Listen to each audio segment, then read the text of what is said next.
America तो अफगानिस्तान में अपना बुया बिस्तर समेटकर उड़ गया, लेकिन पीछे बहुत बड़ी मुसीबत छोड़कर गया। अमेरिका ने अपने कूटनीतिक खेल के चक्कर में तालिबान को सिर्फ अफगानिस्तान ही नहीं बल्कि अपने आधुनिक हथियार भी सौंप दिए। जो हथियार अमेरिका ने अफगान सेना को दिए थे वो सब अब तालिबान के पास है। टैंक हो, बख्तरबंद गाड़ियां हो, तोप हो, आधुनिक राइफलें हो, तालिबान को ऐसे गिफ्ट मिले हैं जिसने उसकी ताकत कई गुना बढ़ा दी। ये हथियार अब तालिबान के सामने खड़े हर विरोधी पक्ष को कुचलने का काम करेंगे, जो अपने आप में बहुत खतरनाक है। हमने तालिबान के नए हथियारों का वीडियो विश्लेषण तैयार किया। इसे देखकर आपको यह खतरा पूरी तरह समझ में आ जाएगा। युद्ध के लिए तैयार कम से कम 44 दमदार टैंक। युद्ध में इस्तेमाल होने वाली 1000 से ज्यादा बख्तरबंद गाड़ियां, कम से कम 775 तोपें, लैंडमाइन से बचाने वाले 20 आधुनिक वाहन। 72 घंटों में तालिबान को हथियारों का जखीरा मिल गया है और इसी के साथ जबरदस्त ताकत मिल गई है।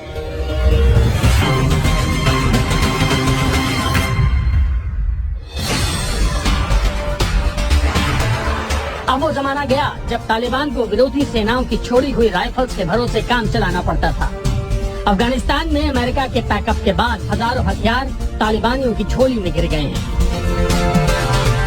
ये तालिबानी आतंकियों के लिए हथियारों वाला ऐसा बोनस है जिसे पाने के लिए उन्हें ज्यादा मेहनत नहीं करनी पड़ी। बात सिर्फ इन हथियारों पर ही खत्म नहीं होती। तालिबानी आतंकियों का सबसे बड़ा फायदा भारी हथियारों के डिपार्टमेंट में हुआ है।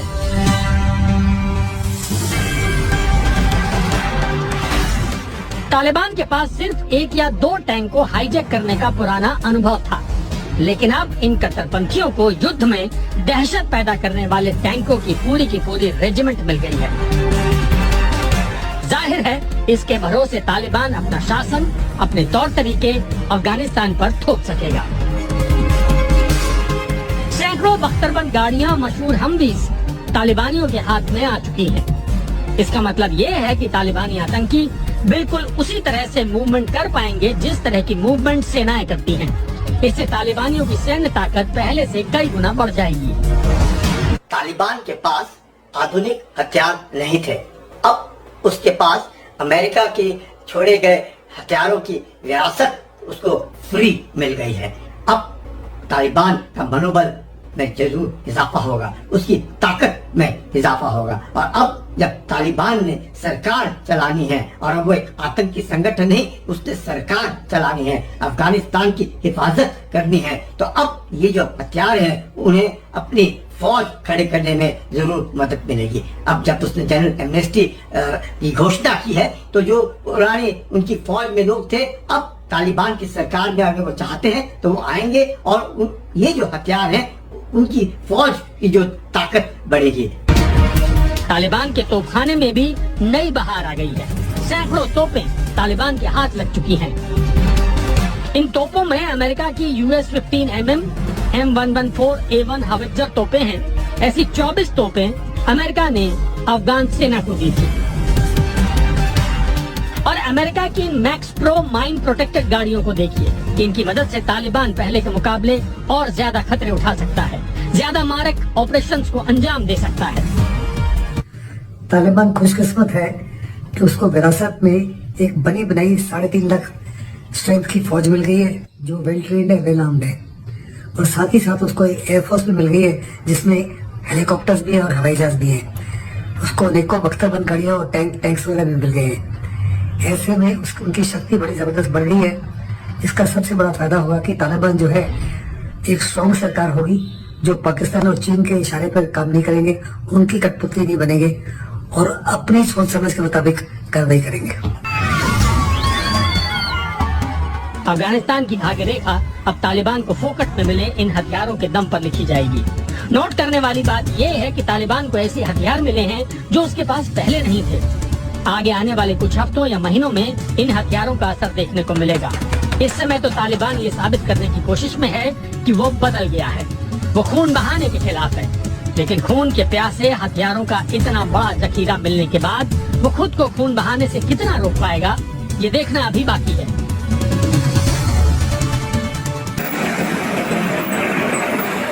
Courtesy of Uncle Sam, American supplied armour, now riding under Taliban colours.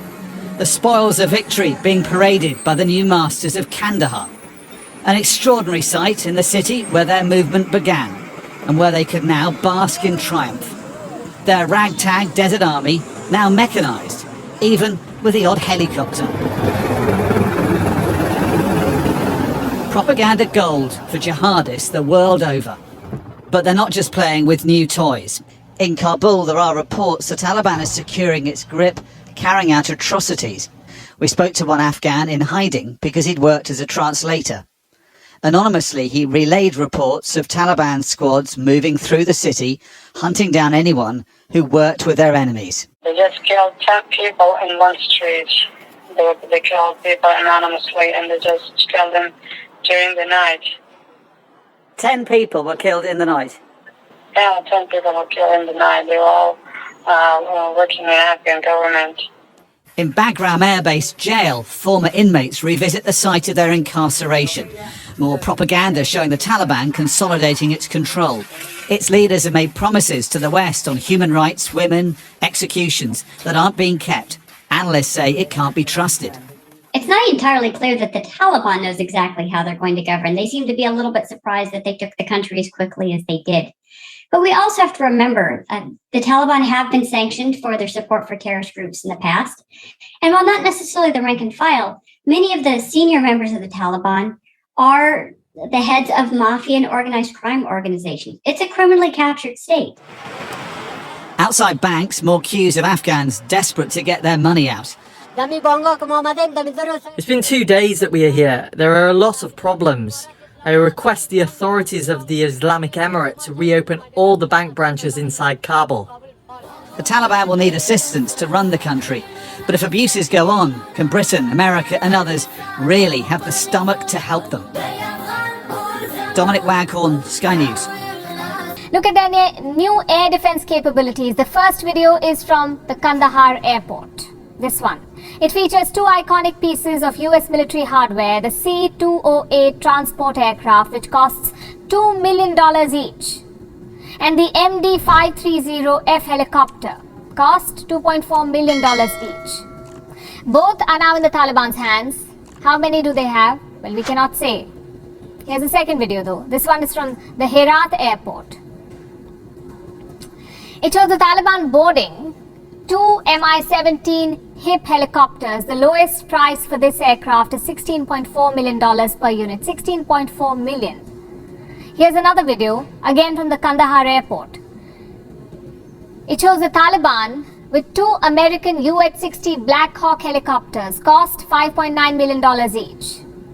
Next video from the Mazar-e-Sharif airport. It shows the Taliban posing in front of another MD-530F helicopter. I'll repeat the cost, $2.4 million. These are big, expensive war machines, and we don't know how many of these are with the Taliban now. The Afghan Air Force was operating a fleet of at least 167 aircraft, all developed and supplied by the United States of America. This included 43 MD-530 helicopters, 33 C-208 transport planes, 33 UH-60 Black Hawks, 23 A-29 light attack planes, 32 Mi-17 helicopters, and 3 C-130 Hercules aircraft. And these are the official figures, released by the US Special Inspector General for Afghanistan Reconstruction. How many of these 167 are with the Taliban? Well, there's no official figure. Some of them were flown out of the country, but according to independent websites, most of these aircraft have been geolocated within Afghanistan, meaning they're still there, either with the Taliban or some other terrorist group. What will they do with this fleet? They don't know how to fly them, but they know how to force pilots to fly them. A lot of Afghan pilots have stayed behind in the country. They might be getting job offers they're not allowed to refuse. It's a dangerous situation. Scary. Terrorists in control of state-of-the-art weapons. Who is to be blamed for this? the country that wages wars to support its arms manufacturers, the United States of America. Now, Washington says that these aircraft were meant for Afghan forces. Sure they were.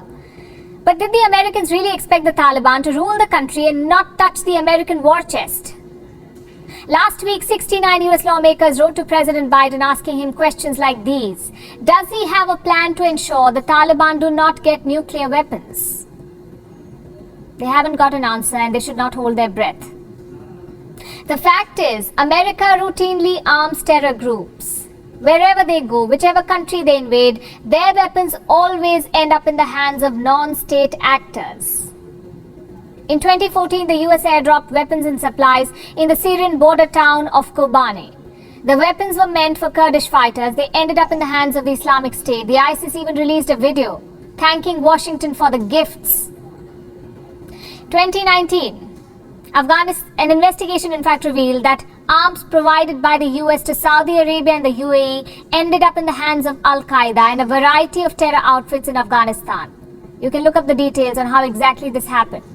The same year, 2019, there was another revelation, this time in Yemen, where American-made weaponry had fallen into the hands of rival militia groups. What did they do with it? Used it against the US-backed government in Yemen.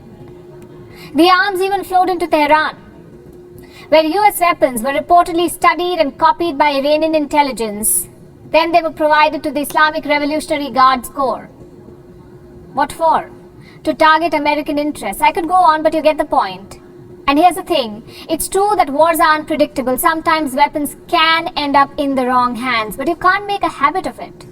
And when you do, you are the biggest threat to the world, not the terrorists who wield those weapons.